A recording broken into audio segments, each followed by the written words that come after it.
CM के लिए किसका नाम बढ़ा रहे शरद पवार, उद्धव सेना कांग्रेस को गुजरा नागवार।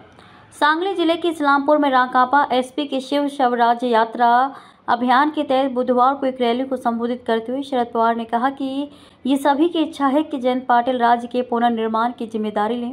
पाटिल पार्टी की महाराष्ट्र के विपक्षी गठबंधन महाविकास अघाड़ी में मुख्यमंत्री पद को लेकर तनातनी शुरू हो गई है।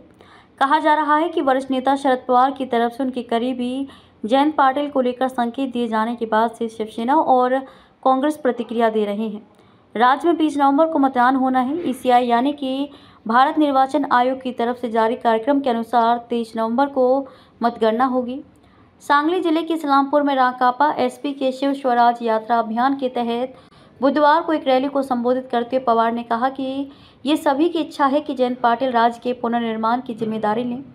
पाटिल पार्टी की महाराष्ट्र इकाई के प्रमुख हैं। खबर है कि वे रैली के दौरान जैसे ही बोलने के लिए खड़े हुए तो लोगों ने उन्हें भावी सीएम बताते हुए नारे लगाए। हालांकि पाटिल ने उन्हें डांट लगाई और कहा कि कोई सिर्फ उठक बैठक कर मुख्यमंत्री नहीं बन सकता। राष्ट्रीय हिंदी न्यूज़ की रिपोर्ट के अनुसार पार्टी प्रवक्ता संजय राउत ने कहा कि अगर शरद पवार ने पीएम पद के लिए जयंत पाटिल के नाम का समर्थन करने के संकेत दिए हैं तो हम उनके साथ चर्चा करेंगे। राउत ने यह भी कहा कि पवार ने ऐसे कोई संकेत नहीं दिए हैं।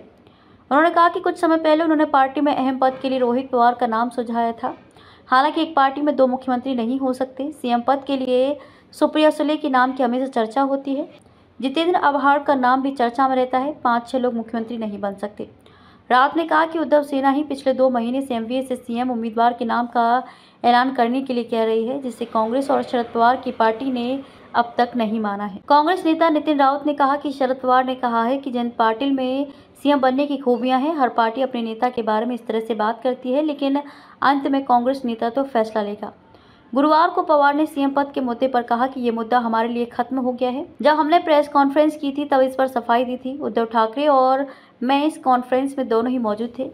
उन्होंने कहा कि सीएम पद के लिए बात करने का कोई मतलब नहीं है। चुनाव के नतीजे आने दें, फिर इसके बारे में बात करेंगे। पाटिल को लेकर उन्होंने कहा कि जयंत पाटिल सीट शेयरिंग को लेकर फैसला ले रहे हैं। उन्हें बड़ी जिम्मेदारी दी गई है।